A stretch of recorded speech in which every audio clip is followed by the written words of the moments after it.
When won't you do, কখন তুমি করবে না। ওয়েন ওন্ট ইউ ইট, কখন তুমি খাবে না। ওয়েন ওন্ট ইউ রিড, কখন তুমি পড়বে না। ওয়েন ডোন্ট ইউ, তুমি কখন করবে না, কখন যাবে না, কখন করতে পারো না, কখন করো না, কখন করেছিলে না। যখন এই ধরনের প্রশ্ন করব, আজকে আমি তোমাদের সাথে মাত্র একটি সেন্টেন্স শেয়ার করব। এই একটি সেন্টেন্স যদি ফলো করতে পারি তাহলে এই ধরনের শত শত বাংলা কথা আজকের পর থেকে ইংলিশে বলতে পারবো। Okay, when won't you do, when won't you do, তুমি কখন করবে না। যদি বলি তুমি কখন খাবে না, ওয়েন ওন্ট ইউ ইট, তুমি কখন খাবে না। যদি জিজ্ঞাসা করি যে তুমি কখন পড়বে না, ওয়েন ওন্ট ইউ রিড, তুমি কখন পড়বে না। এই সেন্টেন্সটি যদি ফলো করতে পারি তাহলে ইজিলি ইংলিশটা বলতে পারবো। যখনই কাউকে প্রশ্ন করব তুমি কখন করবে না, কখন করতে পারো না, কখন তোমার করা উচিত না, এই ধরনের যত প্রশ্ন করব সহজে কিন্তু বলতে পারবো যদি এই সেন্টেন্সটি ফলো করতে পারি। ওয়েন ওন্ট ইউ ডু, কখন তুমি করবে না। ওয়েন ওন্ট ইউ ইট, কখন তুমি খাবে না। ওয়েন ওন্ট ইউ রিড, কখন তুমি পড়বে না। এখানে যে কোনো ভার্বের প্রেজেন্ট রূপটা শুধু বলবো তাহলে হবে।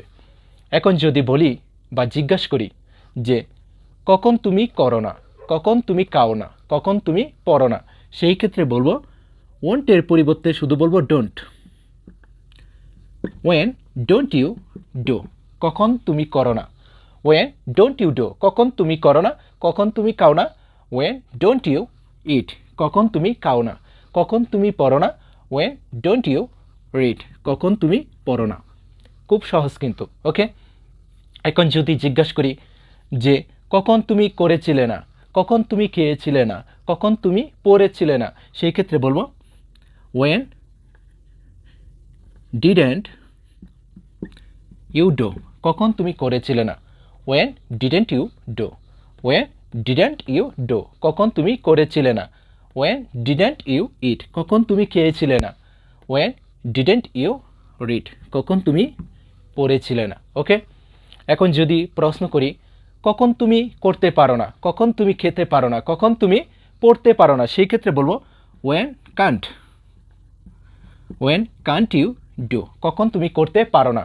ওয়েন কান্ট ইউ ইট, কখন তুমি খেতে পারো না। ওয়েন কান্ট ইউ রিড, কখন তুমি পড়তে পারো না। ওকে, যদি জিজ্ঞাসা করি কখন তোমার করা উচিত না, কখন তোমার খাওয়া উচিত না, কখন তোমার পড়া উচিত না, সেই ক্ষেত্রে বলবো ওয়েন শুডেন্ট,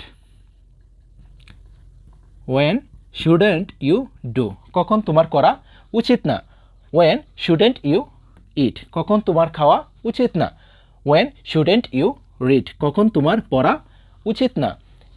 এখানে তুমি যে কোনো সাবজেক্ট ইউজ করতে পারো, ইউটাকে বাদ দিয়ে এখানে তুমি যে কোনো ভার্বের প্রেজেন্ট রূপটা তুমি ইউজ করতে পারো। ওকে, আর এখানে don't, won't, didn't, can't, shouldn't যে কোন টেন্সে ইউজ করতে পারো। ওকে, যদি এই ক্লাসটি ফলো করতে পারে আশা করি আজকের পর থেকে শত শত বাংলা কথা সহজে ইংলিশে বলতে পারো। ওকে।